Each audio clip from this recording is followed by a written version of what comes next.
हाँ, आज का हमारा टॉपिक है श्रिंगोमेलिया। जैसे हम जितने टॉपिक भी कवर करके आ रहे थे, तो अभी तक इस ऐसे भी उसको भी बिल्कुल इसी तरीके से पढ़ेंगे। स्टार्टिंग से हम इसको कवर अप करने की कोशिश करेंगे, हर चीजों को पॉइंट वाइज पॉइंट पकड़ेंगे, समझेंगे जैसे हमने हर पॉइंट को कंप्लीट करा। इसमें भी फर्स्टली हमारा काम यही रहेगा कि नाम में देखते हैं कि क्या रखा है, क्योंकि हर चीज को अगर नाम से तोड़ोगे, जैसे इसमें इसको दो पार्ट में डिवाइड करो, क्या हमें समझ आ रहा है? एक समझ आ रहा है श्रिंगो, एक समझ आ रहा है मेलिया। श्रिंगो का मतलब होता है श्रिंक्स। क्या मतलब होता है? Shrinks, SYRINX। श्रिंक्स यानी एक सिस्ट। सिस्ट का मतलब क्या होता है? एक ऐसा स्पेस, एक अलग से आउटर स्पेस, वो जो जिसमें मे बी एयर भरी हो सकती है, जिसमें मे बी कोई गैस भरी हो सकती है, जिसमें कोई फ्लूइड फिल्ड हो सकता है। तो सिरिंक्स को क्या बोलते हैं? सिरिंक्स का मतलब होता है सिस्ट। हम बोलते हैं ना कि अरे अरे इनके ब्रेन में या कहीं भी इनको सिस्ट फॉर्म हो गया। सिस्ट का मतलब क्या होता है कि आउटर पॉकेट, एक पॉकेट लाइक स्ट्रक्चर, एक छोटा सा पॉकेट लाइक स्ट्रक्चर अलग से डेवलप हो गया है, जो किसी भी चीज से फिल्ड हो सकता है। मे बी उसके अंदर एयर हो सकती है, कोई पर्टिकुलर गैस हो सकती है, वो इन्फेक्टेड हो सकता है, पस भरा हो सकता है, या कोई स्पेशल फ्लूइड भरा हो सकता है। वो हम उससे ये प्रॉपर अभी हमारा मतलब है सिस्ट से। मेलिया का मतलब होता है, मेलिया का मतलब होता है नर्व रूट्स। नर्व रूट्स यानी अब हमें एक चीज क्लियर हो गई है नाम से कि अच्छा कि कोई एक सिस्ट बन रहा है विद इन हमारे स्पाइनल कॉर्ड में, क्योंकि नर्व रूट ट्रेवल कहां कर रही है? स्पाइनल कॉर्ड में। तो अभी ये चीज हमें क्लियर हो रहा है कि अब टॉपिक नाम से समझ आ गया कि हमारी स्पाइनल कॉर्ड में कहीं ना कहीं एक सिस्ट बन रहा है। उसको बोला जा रहा है श्रिंगोमेलिया। सिस्ट कैसे बन रहा है, सिस्ट क्या है, क्यों बन रहा है, उसके अंदर क्या भरा है, क्या क्या प्रॉब्लम कॉज करेगा, क्या सिम्टम्स आएंगे, कॉज क्या रहेंगे, डायग्नोस कैसे करेंगे, ट्रीटमेंट क्या रहेगा, सबको कवर अप करेंगे। लेकिन अभी हमने सिर्फ नाम से इतनी चीज कवर कर ली कि हाँ श्रिंगोमेलिया का मतलब क्या है, कि श्रिंगोमेलिया इज दी। अब इसमें एक चीज थोड़ी सी गड़बड़ है, it's not a acquired, it's both congenital as well as acquired. अब कंजेनाइटल तो आप समझते क्या होता है? By birth. एक्वायर्ड का जो हमने जिसको अचीव करा, अचीव मतलब बाद में बाय बर्थ के बाद हमें मिल गई है, या फिर एक्वायर्ड होता है ना कि हमने चीज को एक्वायर्ड करा। तो ऐसी डिसीज या तो ये दोनों में चलती है, या तो ये कंजेनाइटल भी हो सकती है, एक्वायर्ड भी हो सकती है। मोस्ट कॉमन ये कंजेनाइटल होती है। अब कंजेनाइटल कैसे होती है, एक्वायर्ड कैसे होती है, मैंने आगे समझेंगे। अभी तो सिर्फ हम इतना ऊपर से समेशन देखते जा रहे हैं कि श्रिंगोमेलिया इज द कंजेनाइटल और acquired development of a fluid filled cyst. तो अब ये क्लियर हो गया कि जो सिस्ट है वो फ्लूइड फिल्ड है। अब वो क्या फ्लूइड है हम उसको आगे समझेंगे, जिसको बोला जाता है श्रिंग्स। तो स्पेशली याद रखना, क्योंकि जब भी वर्ड श्रिंग्स आएगा तो श्रिंग्स का मतलब क्या है? Dead cyst for syringomyelia. क्योंकि यहां पर सिर्फ सिस्ट बोल के छोड़ देते हो। Why we use word syrinx? क्योंकि it define for the syringomyelia. तो आप एग्जाम में लिख रहे हो, कहीं भी लिख रहे हो, अगर आप fluid filled cyst that is syrinx नहीं बोलोगे तो उसको आंसर को करेक्ट नहीं माना जाएगा।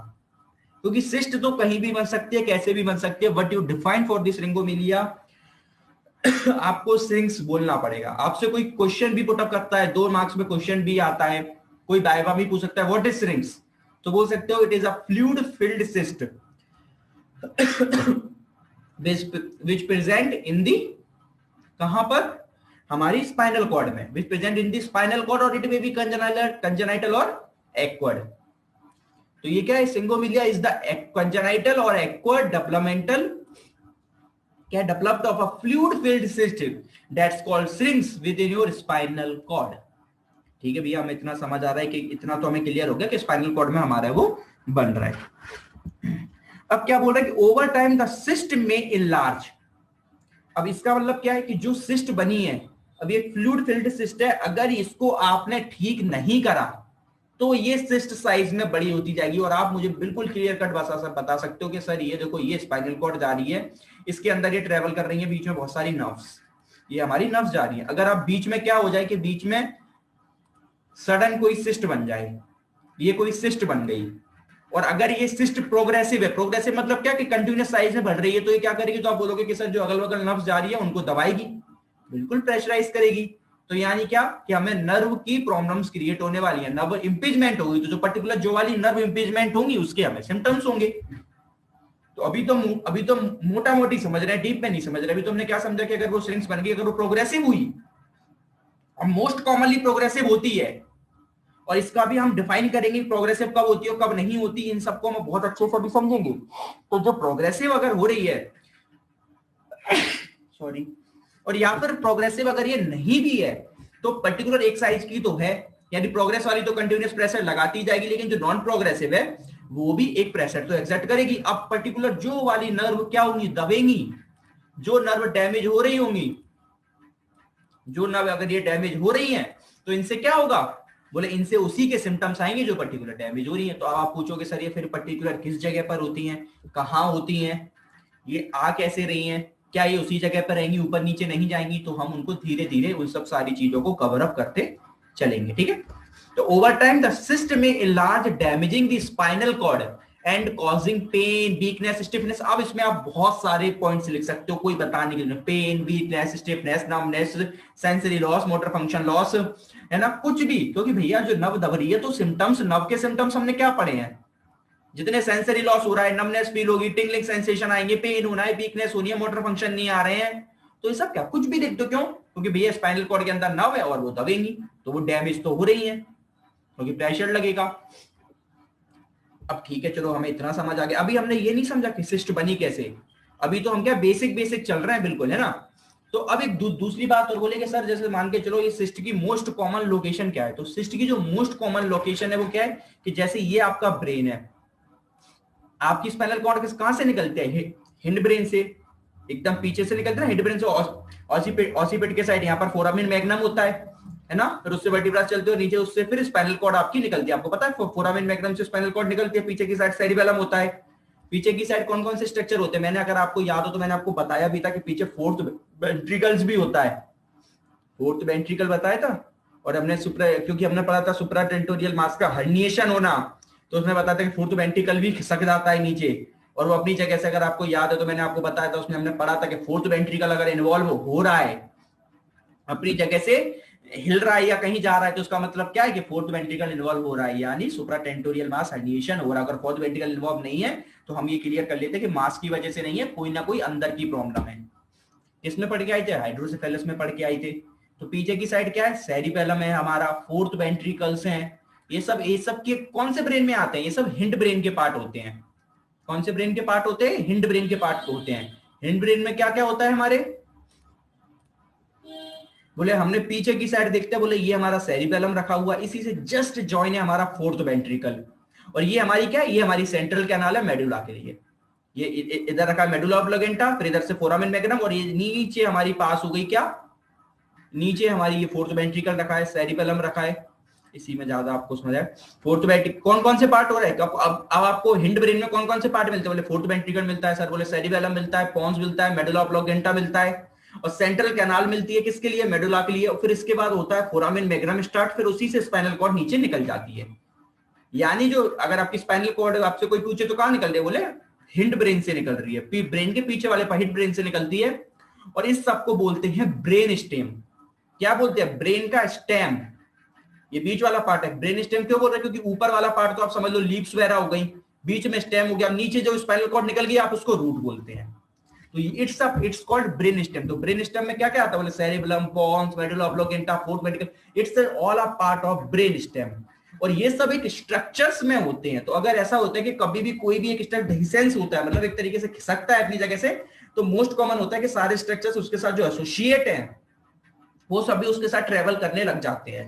तो हम पढ़ के आए थे, इसलिए आज आपको एक पढ़ाऊंगा चायरी मालफॉर्मेशन। हम 2 बार नाम पढ़ के आए थे, चायरी मालफॉर्मेशन बाद में अलग से और पढ़ेंगे, लेकिन आज उसका चायरी मालफॉर्मेशन का बहुत बड़ा रिलेशन श्रिंगोमेलिया से है।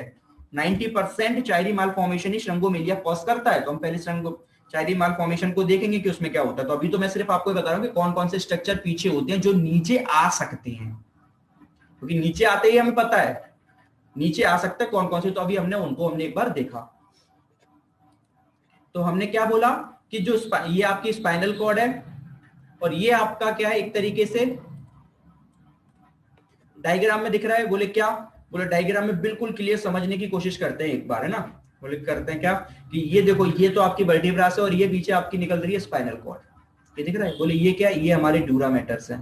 बोले ड्यूरामेटर कौन, बोले पाया, एर्कनॉइड, और ये सब हमारे पाया, ड्यूरो, एर्कनॉइड, यानी एक तरीके से हम इनको बोलते हैं तो ये हमारी मेनिंजेटिस है, मेनाइंजेस है, ठीक है। और कैसे होता है, बोले ये मेनिंजेस होती हैं, फिर मेनिंजेस बोल तो बीच में बोले बीच में क्या होता है, बोले बीच में उनके उससे निकल रही है स्पाइनल कॉर्ड, बीच में ये निकल रही है क्या, स्पाइनल कॉर्ड, ये स्पाइनल कॉर्ड निकल रही है, ठीक है, ये दिख रहा है स्पाइनल कॉर्ड, ये येलो वाली अभी जो मैं पार्ट बता रहा हूँ वो देखो। इनके बीच में क्या भरा होता है, हम पढ़ के इनके बीच में सीएसएफ भरा होता है जो इसको प्रोटेक्ट करता है, न्यूट्रिशन देता है, प्लस प्लस एक्सक्रिएट, तीनों काम, सब टॉपिक एक दूसरे से लिंक्ड है, एक भी भूलोगे चीज है प्रॉब्लम क्रिएट होनी है, ठीक है। तो बोले ठीक है सर, यहाँ से सीएसएफ निकलता है और ये हमारी यहाँ से निकलती है नर्व्स। अब मैंने क्या बोला कि यहां पर कोई एक छोटा सा ऐसा पार्टिकल बन जाए या फिर एक ऐसा स्ट्रक्चर बन जाए जो फ्लूइड फिल्ड हो, तो ये दिख रहा है देखो, ये नर्व्स निकली, इनके बीच में एक ऐसा स्ट्रक्चर बन गया, इसको हमने बोला सिस्ट। अब इस सिस्ट में भरा क्या होता है, सिस्ट में सीएसएफ ही भरा होता है, क्यों, क्योंकि सीएसएफ ऊपर से चल रहा होता है, तो वो सीएसएफ वाला सीएसएफ का ही एक तरीके से abnormal in the form of pouch, एक पाउच की फॉर्म में सीएसएफ, एक पाउच की फॉर्म में सीएसएफ क्या होगा, ये सीएसएफ एक पाउच की फॉर्म में ये नीचे ट्रेवल कर जाता है, किसमें, स्पाइनल कॉर्ड में, क्योंकि देखो सीएसएफ को तो उधर अलग से चलना है साइड से, स्पाइनल कॉर्ड में इन्वॉल्व नहीं होना, मगर वो कोई ऐसे समझ लो बिल्कुल एक दो ड्रॉप एबनॉर्मली, सीएसएफ की एक दो ड्रॉप एबनॉर्मली स्पाइनल कॉर्ड के अंदर घुस गई, स्पाइनल कॉर्ड के अंदर घुस गई, तो वो ही बना लेंगी सिस्ट और उसके अंदर भरा होता है सीएसएफ फ्लूइड। मगर उसको जब आप एग्जाम में लिख के आओगे तो आप मालूम क्या लिख के आओगे, आप लिख के आओगे सीएसएफ लाइक फ्लूइड, सीएसएफ लिख के नहीं आते, क्यों लिख के नहीं आते, बोले सीएसएफ लाइक फ्लूइड क्यों बोल रहा है, बल्कि है तो सीएसएफ, क्योंकि इसका काम बदल गया, सीएसएफ का काम ना ये न्यूट्रिशन प्रोवाइड कर रहा है, ना ये प्रोटेक्टिव, ना एक्सक्रीट है ये सीएसएफ, फिर भी हम इसको बोलेंगे सीएसएफ लाइक, क्योंकि इसके काम चेंज हो गए सारे, इसके सारे काम चेंज हो गए एबनॉर्मली, ये उसका एक छोटी सी ऐसा टबल कोई एक दो बूंद बीच में सीएसएफ की आके इसमें घुस गई विद इन स्पाइनल कॉर्ड, उसको बोला जाता है श्रिंगोमेलिया।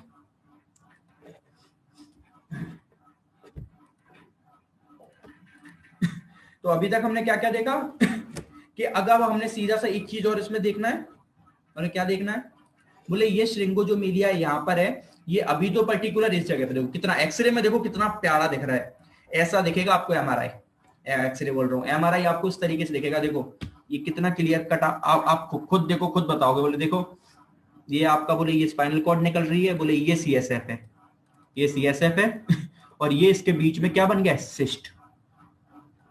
ये वाला पार्ट क्या दिखा रहे हैं, ये वाला पार्ट दिखा रहे हैं आपका हिंड ब्रेन जो नीचे स्पाइनल कॉर्ड में घुस गया है, स्पाइनल कॉर्ड में, यानी उसका हर्निएशन हो गया है। अभी इसको मैं बाद में समझाऊंगा, इसको अभी डीप में समझाऊंगा, अभी ये इस पार्ट को छोड़ो, इसके ऊपर मत देखो, अभी ये नीचे क्या घुस रहा है, अभी तो ये देखो कि यहाँ ये ट्रेवल करके और एक पॉकेट लाइक स्ट्रक्चर इसने बना लिया, बोले ठीक है बना लिया तो बोले क्या ऐसा हो सकता है कि अभी ये स्ट्रक्चर है, तो ये स्ट्रक्चर अभी यहाँ तो आ गया, क्या ऐसा हो सकता है ये ऊपर भी जा सकता है और ये नीचे भी, हाँ ये ऊपर भी चला जाता है और ये नीचे भी चला जाता है, मोस्ट कॉमन या तो ये अपनी जगह रहेगा, या तो ये ऊपर भी चला जाएगा या नीचे भी।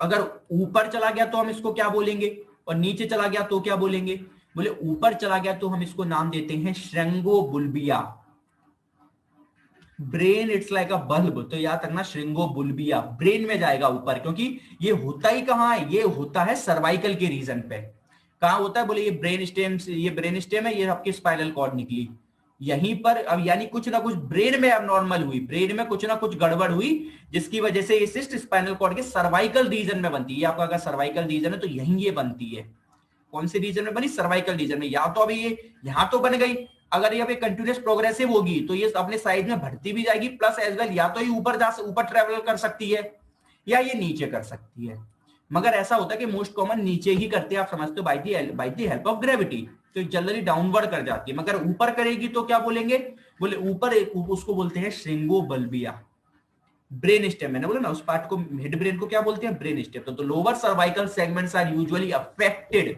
बट एक्सटेंशन में occur upward into the brain stem called syringobulbia, और डाउनवर्ड चली गई तो सर क्या बोलते हैं, बोले डाउनवर्ड चली गई तो बोलते हैं फाइलम टर्मिनली, श्रिंगोबुल्बिया और फाइलम टर्मिनली। तो बोले एक बार इनको हम देखते हैं कि बोले कैसे दिखते हैं, तो पहले हम देखते हैं श्रिंगोबुल्बिया। श्रिंगोबुल्बिया आपका दिखता है ऐसा, ये देखो ये आपकी श्रिंग्स थी ना, ये थी, ये ऊपर चली गई, ये यहाँ गई, और देखो और मैं आपको अगर और कोई इच्छा दिखाऊं, ये देखो ये यहाँ सर्वाइकल की रीजन में होती थी, ये चलवा के यहाँ चली गई ब्रेन स्टेम में, ये दिख रही है यहाँ पर, कितना पे यहाँ पे दिख रहा है, क्लियर कट देखो यहाँ पे ये क्या है, सीटी स्कैन करके दिखाई है, MRI दोनों है। तो इसमें क्या है, ये देखो ऊपर चली गई, ये यहाँ पर होनी चाहिए थी यहाँ, लेकिन ये ट्रेवल ऊपर कर गई। इसको बोला जाता है श्रिंगोबल्बिया। क्लियर कट देखो ये दिख रहा है, ये आ गई ऊपर, ये दिख रहा है यहाँ पर एरो करके दिखाया। ये वेरी रेयर होता है, जनरली नीचे ही जाती है, मगर कभी कभी ये ऊपर भी चली जाती है। ठीक है, तो फिर बोलते अगर ठीक है ऊपर तो चलो हमें समझ आ गई कि ब्रेन स्टेम में पहुंच जाएगी। बोले क्यों पहुंचेगी, क्योंकि बोले स्पाइनल कॉर्ड निकली ब्रेन स्टेम से रही है, तो अब जो चीज जहां से निकल रही है वो घुसेगी भी तो वही, तो ठीक है। बोले नीचे कहाँ जाएगी फिर, तो नीचे जाने से पहले हम जरा स्पाइनल कॉर्ड का स्ट्रक्चर समझते हैं। बोले क्या, बोले स्पाइनल कॉर्ड अगर हमने देखी है तो हमें पता है कि हमारी पूरी ये वर्टिब्रा होती है। ठीक है, अब वो वर्टिब्रा के बीच में स्पाइनल कॉर्ड निकलती है। अगर आपको पता है तो पहले मैं आपको बताऊं क्या होता है कि ऊपर सर्वाइकल के रीजन आपके जो फोरामेन मैग्नम से स्पाइनल कॉर्ड निकली। अब स्पाइनल कॉर्ड अलग अलग लेवल होता है, C1 से लेके C1 to 7 होते हैं, आपको पता है, कोई बताने की जरूरत नहीं है। थोरेसिक आपके 12 तक होते हैं, फिर नीचे आपके लंबर होते हैं, लंबर के 5, फिर नीचे सैक्रम के 5 होते हैं। ठीक है, तो बोले अगर जो स्पाइनल कॉर्ड अब इस तरीके से निकलती है, अगर सपोज करो ये मैं बोलूं स्पाइनल कॉर्ड अगर ये है,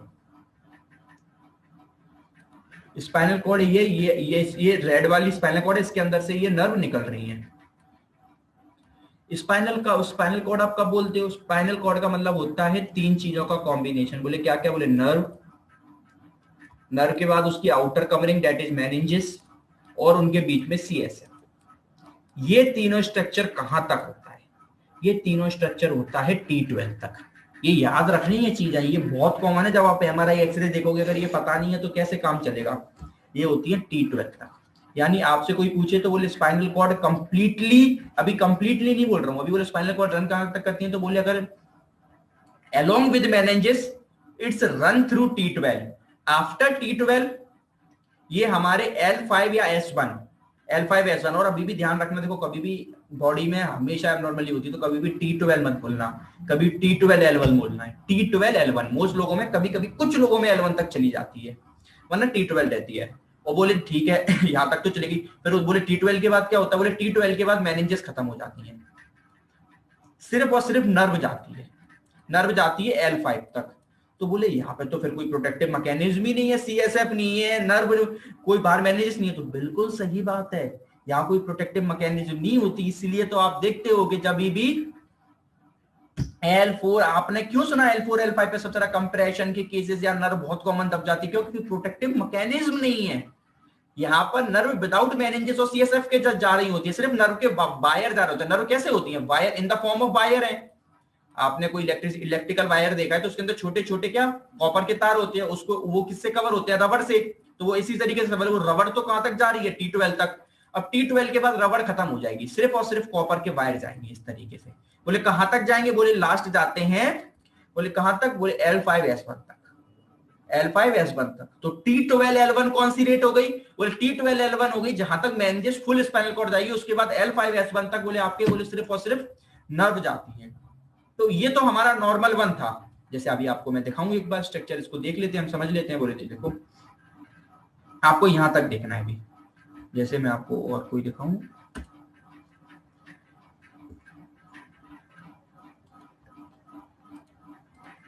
क्या कि ये देखो L1, ये जो मैंने कहा L1 यहां तक क्या हुआ, ये आपकी आई स्पाइनल कॉर्ड यहां तक गई। इसके बाद ये मैनिंजेस और ये सब खत्म हो जाती है। जैसे अगर आप बोलोगे L1 तो कुछ डायग्राम में आपको T12 भी दिखाएंगे। ये देखो, ये देख रही, ये T12 तक, यहां तक आपकी स्पाइनल कॉर्ड रन करती है विद मैनिंजेस और CSF।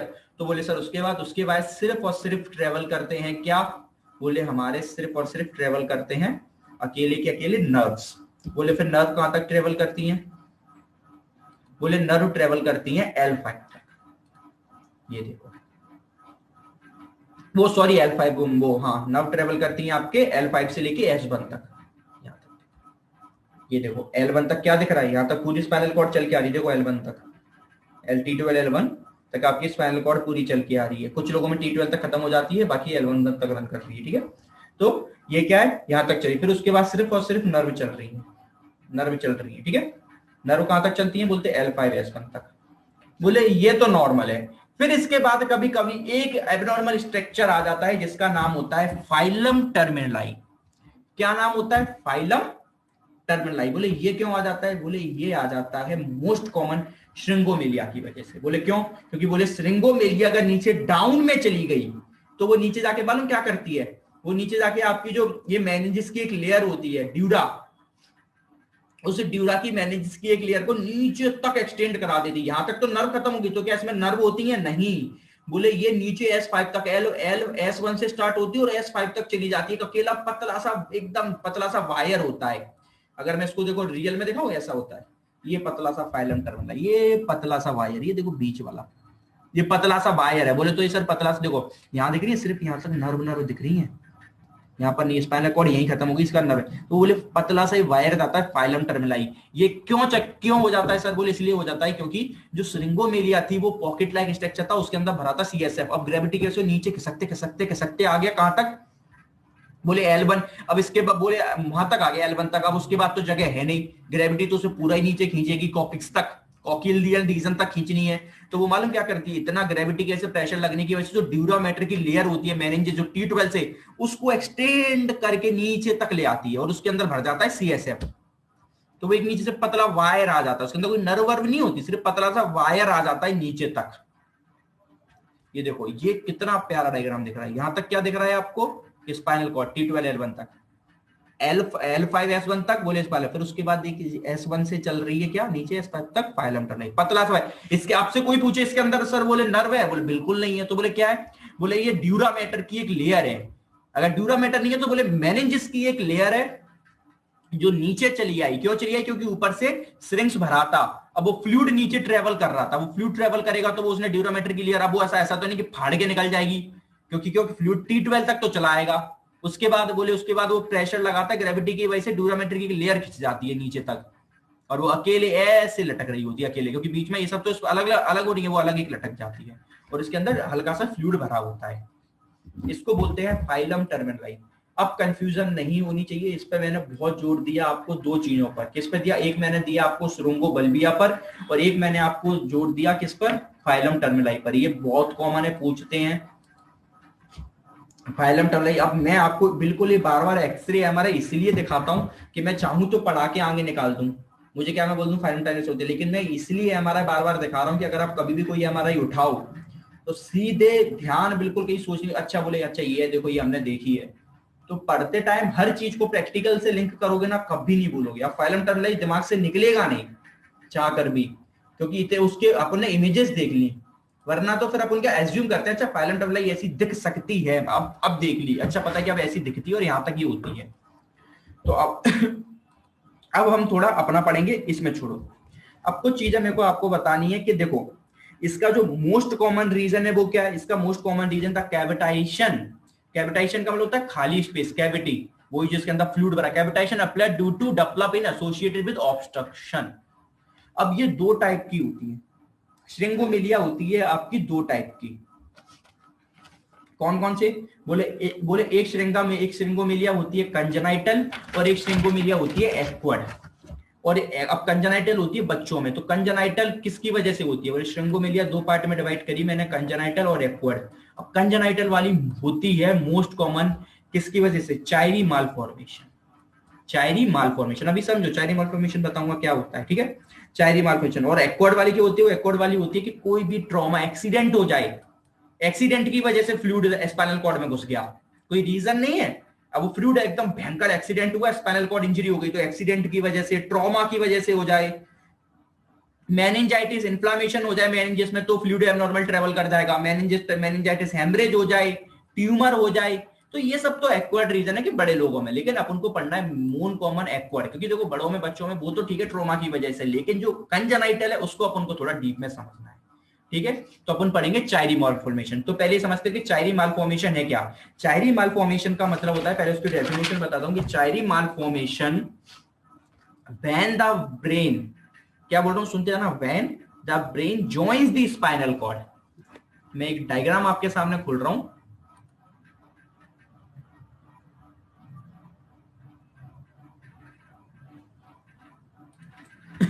ये वाला डायग्राम देखो, इसमें लिखा है कि मैं कह व्हेन द ब्रेन, पीछे वाला, जॉइन द स्पाइनल कॉर्ड, उसी को ब्रेन स्टेम बोलते हैं। Spinal cord, the brain stem, इसको क्या बोला, the brain stem lies lower the normal.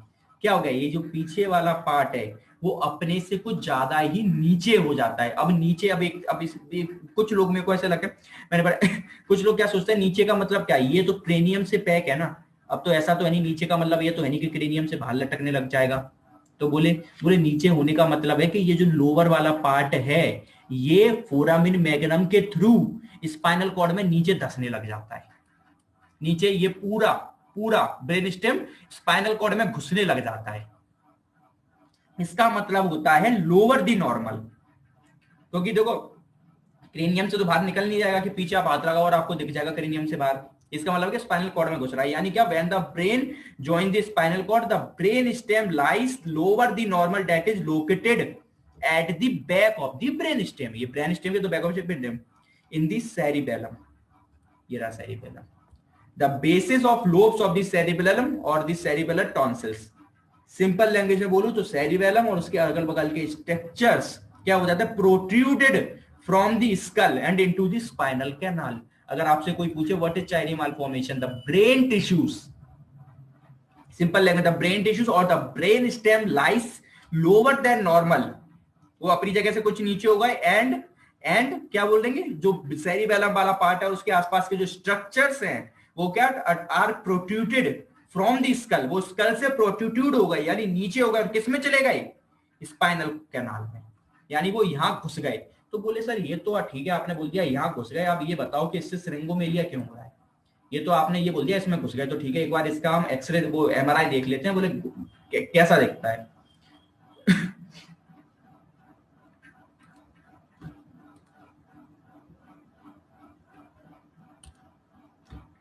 ये देखो, ये दिख रहा है, ये दिख रहा है, ये वाला स्ट्रक्चर, ये स्ट्रक्चर देखो एबनॉर्मली यहां तक आ गया। क्या स्ट्रक्चर को इसको यहां तक आना था, अभी आप डायग्राम देख के आए हो, स्ट्रक्चर कहां तक होना चाहिए, स्ट्रक्चर सिर्फ और सिर्फ यहां तक। ये क्या हो रहा है, देखो स्ट्रक्चर कहां तक आ गया, ये देखो कंप्लीटली यहां नीचे उतर आया। सेरिबेलम यहीं तक तो था, यहीं तक इधर, लेकिन ये वाला पार्ट देखो ये नीचे घुस के यहां घुस रहा है। दिख रहा है कितना प्यारा दिख रहा है हमारे में, ये देखो यहाँ ये नीचे तक आ गया। इसको बोलते हैं शायरी मालफॉर्मेशन। मालफॉर्मेशन है, मालफॉर्मेशन क्या होता है, एबनॉर्मली फॉर्म हो गई है, एबनॉर्मली फॉर्म होने की वजह से वो अपनी जगह से नीचे घुस रहे हैं। अब घुसने से होता क्या, मैंने अभी आपको जस्ट बताया बोले क्या बताया, ये देखो इसमें कितना प्यारा दिख रहा है, ये देखो लोअर लाइन सेरिबेलर टॉन्सिल्स, ये सब स्ट्रक्चर देखो नीचे उतर रहा है, ये देखो यहां तक, अभी यहां तक देखना, यहां तक। तो बोले इससे स्ट्रिंग्स क्यों बन गई, बोले इसलिए बन गई क्योंकि इन स्ट्रक्चर्स के साथ फोर्थ वेंट्रिकल्स भी होते हैं, बहुत सारे होते हैं। तो ये क्या ब्लॉक कर देते हैं रास्ते को, और रास्ते को ब्लॉक कर देते हैं तो जो प्रॉपर सीएसएफ उतरनी चाहिए थी वो ना उतर के नर्व के बीच में घुस जाती है। ये रास्ते को एज अ ऑब्स्ट्रक्शन काम कर देते हैं। इन्होंने क्या कर दिया, एक ऑब्स्ट्रक्शन लगा दिया, एक ऑब्स्ट्रक्शन क्रिएट कर दिया। 90%, 90 नहीं, मोर देन 90% कंजेनाइटल जो बच्चों में होता है, क्या श्रिंगोमिलिया, वो मोर देन 90% चायरी मालफॉर्मेशन की वजह से ही होता है। फिर बोले बाकी हम पढ़ के आ चुके, एक्सीडेंट हो जाए, ट्रॉमा हो जाए, मेनिंजाइटिस हो जाए, बहुत सारी चीजें, बोले 90% चायरी मालफॉर्मेशन की वजह से ही होता है, क्योंकि ये नीचे अड़ जाता है और इसने ये रास्ता कर दिया ब्लॉक। अब तो क्या होगा, बोले ये एबनॉर्मल स्पाइनल कॉर्ड में उतरा, इसके पीछे फोर्थ वेंट्रिकल है, वो एबनॉर्मली लोकेट करेगा और वो नीचे सरक आएगा, और एबनॉर्मली यहाँ स्पाइनल कॉर्ड के अंदर बीच में सिरिंज बन जाएगा। इसलिए आपको जितने भी स्ट्रक्चर दिखेंगे, ये देखो चायरी मालफॉर्मेशन क्या हो रहा है, ये देखो ये रियल स्ट्रक्चर्स है, ये सीखना है, देखना क्या देख रहे हैं, ये देखो सेरिबेलम ये नीचे उतर रहा है, यहां तक आ गया, इसकी वजह से सिरिंज डेवलप हो जाती है मोस्ट कॉमन। तो आपको मोर देन 90% केसेस जब आप सिरिंज का एमआरआई देखोगे आपको चायरी मालफॉर्मेशन दिखेगा ही दिखेगा, और आप चायरी मालफॉर्मेशन का देखोगे तो 90% केस है कि आपको सिरिंज दिखेगा, क्योंकि ये दोनों बहुत एक दूसरे से एसोसिएटेड हैं। तो सबसे बड़ा कॉज क्या है, the cavitation appear to develop in associate with obstruction. ये कर क्या देते हैं, बोले ये क्या कर देते हैं, बोले ये ब्रेन है, ये स्पाइनल कॉर्ड है, ये पीछे वाले जब स्ट्रक्चर्स इसमें उतर आते हैं तो ये एक ऑब्स्ट्रक्शन लगा देंगे, बोले रास्ता बंद कर देंगे। और इसमें फोर्थ वेंट्रिकल भी होता है, कभी फोर्थ वेंट्रिकल भी उतर आता है कभी कभी। तो ये जो स्पाइनल कॉर्ड आ रही है इसमें एबनॉर्मली सीएसएफ का सिस्ट बना देते हैं एबनॉर्मली, या तो इसकी वजह से बन गया, इसकी वजह से नहीं बना तो ऑब्स्ट्रक्शन लगा दिया, तो सीएसएफ प्रॉपर जो उतरना चाहिए था वहां ना उतर के अपनी जगह से रास्ता उसका भटक जाता है, रास्ता बदल जाता है। क्यों? क्योंकि ऑब्स्ट्रक्शन आ गया। तो ये ब्रेन टिश्यू, ये मोस्ट कॉमन रीजन होता है, इसलिए बोलते हैं अराउंड द, और ये कहां, और ये उतरता किसके थ्रू है? फोरामेन मैग्नम, क्योंकि स्पाइनल कॉर्ड भी तो फोरामेन मैग्नम से उतरती है। तो ब्रेन उतरेगा कहां से? फोरामेन मैग्नम से उतरेगा, ये तो बताने की जरूरत ही नहीं। तो around the foramen magnum in conjunction with Chiari malformation. ये जितने भी आप देख के आए हो, जो आपको ये सब दिख रहा है, ये जो ब्रेन उतर रहा है ये कहां? ये फोरामेन मैग्नम से ही तो उतर रहा है। ये जो उतर रहा है ब्रेन, देखो ये उतर रहा है, ये क्या फोरामेन मैग्नम से ही तो उतर रहा है। यहाँ फोरामेन मैग्नम ही तो, जहां से स्पाइनल कॉर्ड चालू, स्पाइनल कॉर्ड निकलती कहां से? फोरामेन मैग्नम से, तो वहीं से निकलेगा। ये बेसिक है, ये समझ गए, आगे सब सिंपल है। ये नहीं समझे आगे बहुत दिक्कत है। The cavitation appears to develop in associated with obstruction, यानी around the foramen magnum in conjunction with Chiari malformation, यानी प्राइमरी रीजन यही है।